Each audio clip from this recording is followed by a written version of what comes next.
Trump सत्ता संभालने के बाद रूस यूक्रेन वॉर को रुकवाने को प्राथमिकता देने वाले, और यही वजह है कि रूस ने यूक्रेन में हमले की रफ्तार को और तेज कर दिया। कोशिश अधिक से अधिक इलाके पर कब्जे की है ताकि यूक्रेन बेहद कमजोर हालात में हो और सीजफायर रूस की शर्तों पर हो पाए। ट्रंप का प्लान क्या है ये तो दुनिया नहीं जानती, लेकिन पुतिन यूक्रेन के नक्शे को बदलकर उसे एक खास इलाके में समेटने की कोशिश में जुट गए।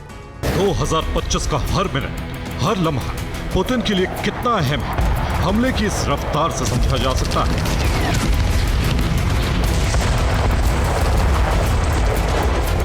दो 2025 की शुरुआत से ही पुतिन की बेचैनी और रूसी सेना की हड़बड़ी का अंदाजा भी आसमान से लगातार बरसते ड्रोन से हो रहा है। ज़ेलेंस्की खुद बताते हैं कि सिर्फ 3 दिन में 300 ड्रोन हमले हो गए, यूक्रेन पर 20 मिसाइलें बरसा दी गई। 2025 UEM जयपुर एक आदर्श लक्ष्य है। भावी छात्रों के लिए अच्छी नौकरी, भविष्य के लिए तैयार कौशल के साथ अच्छी शिक्षा का ये नया साल यूक्रेन के लिए तबाही का ऐसा तूफान लेकर आया है जिसे संभालना मुश्किल हो रहा है। इन हमलों का मकसद यूक्रेनी इलाकों पर जल्द से जल्द कब्जा करना है। चासव यार में यूक्रेनी सेना पूरी तरह से लाचार है। यूक्रेनी सेना के पास हथियार और रसद नहीं पहुंच सकता। चासव यार को बाखमुत की तरह खंडर बनाया जा चुका है। फिर भी चासव यार पर हमले नहीं रुके। यूक्रेनी सेना को घेरने के बाद पूरे इलाके को आर्टिलरी से खंडर बनाया जा रहा है। रूस की पैदल सेना पूरे इलाके में फैल चुकी है। सर्च अभियान चलाया जा रहा है। भीषण जंग के बीच ड्रोन कैमरे में यूक्रेन की तबाही रिकॉर्ड हो रही है।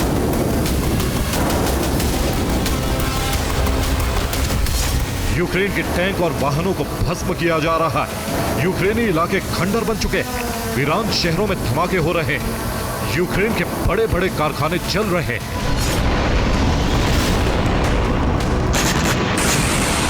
पुतिन के डोनबास रीजन को यूक्रेन से अलग करने के प्लान पर भी सेना के कमांडर तेजी से काम कर रहे हैं।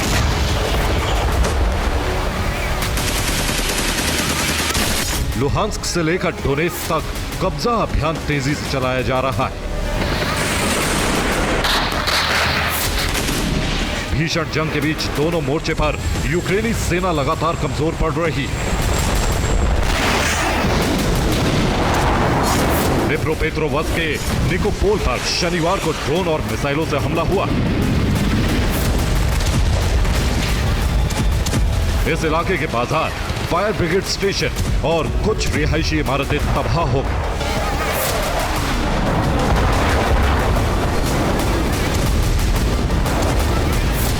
पोक्रोवस्क की तरफ जाने वाली एक अहम हाईवे पर भी कब्जे की कोशिश है। यह हाईवे डोनेत्स्क से कॉन्स्टेंटिनोवका तक जाती है। सिर्फ 2 किलोमीटर का इलाका कब्जे से बच गया है।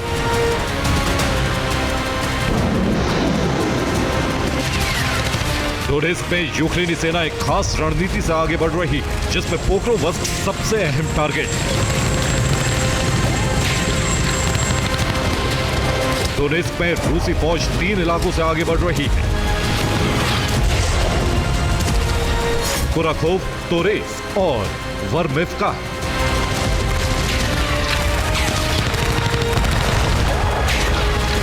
रूसी सेना ने फिलहाल डोनेत्स्क में पूरी ताकत झोंक दी है।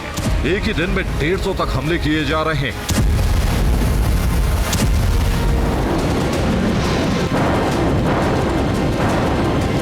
चेरनिहिव को रूसी सेना ने एक बार फिर दहलाया है। शनिवार की शाम चेरनिहिव के सेमेनेवका में 4 गाइडेड बम से प्रहार हुआ।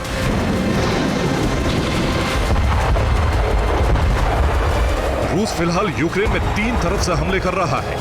पुतिन सीज फायर की बातचीत शुरू करने से पहले यूक्रेन को किस हाल में पहुंचाना चाहते हैं, ये आपको बताते हैं।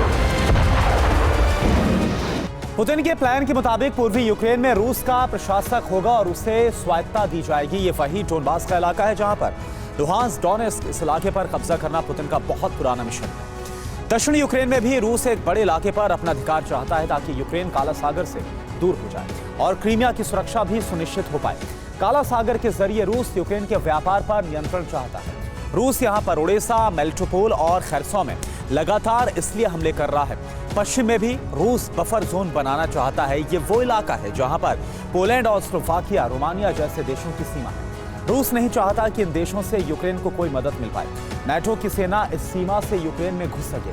अगर पुतिन की शर्तें मानी गई तो तस्वीर कुछ ऐसी होगी। यूक्रेन के 3 तरफ रूस की सेना तैनात रहेगी। यूक्रेन एक छोटे से इलाके में सिमट कर रह जाएगा। रूस चाहता है कि यूक्रेन कभी नाटो में शामिल ना हो। इसके लिए कानून बने। यूक्रेन में ना सेना हो और ना ही हथियार रहे। यूक्रेन की सुरक्षा जिम्मेदारी रूस के हवाले हो जाए, ये रूस चाहता है।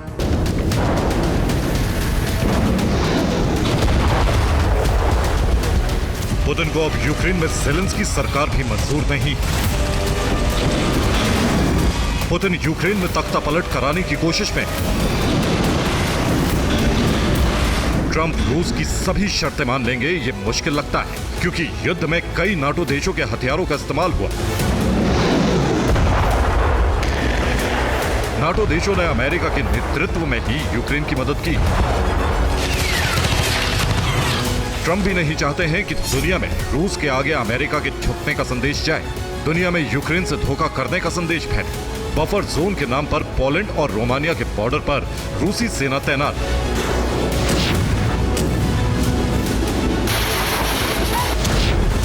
फिलहाल यूक्रेन के पूर्व कमांडर ने माना है कि पोक्रोवस्क पर कब्जे के बाद रूस बेहद मजबूत स्थिति में आ जाएगा।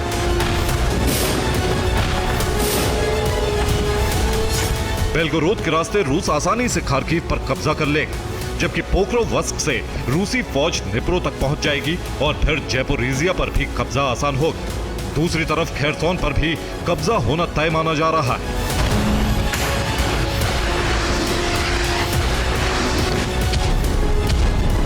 रूस के इस ताबड़तोड़ प्रहार के बीच सीज फायर के आसार और मजबूत होते जा रहे हैं।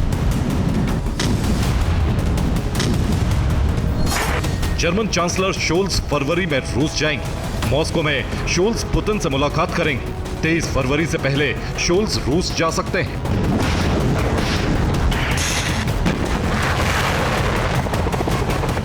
माना जा रहा है कि शोल्स नाटो के दूत की तरह पुतिन से बात कर सकते हैं, क्योंकि इसके ठीक बाद यानी मार्च में ट्रंप और पुतिन की मुलाकात हो सकती है। यानी रूस को यूक्रेन पर कब्जे के लिए थोड़ा और वक्त मिल सकता है।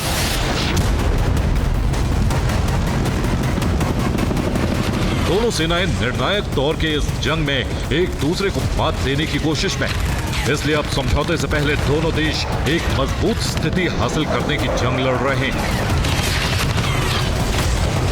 Bureau report, TV9 Bharatvarsh.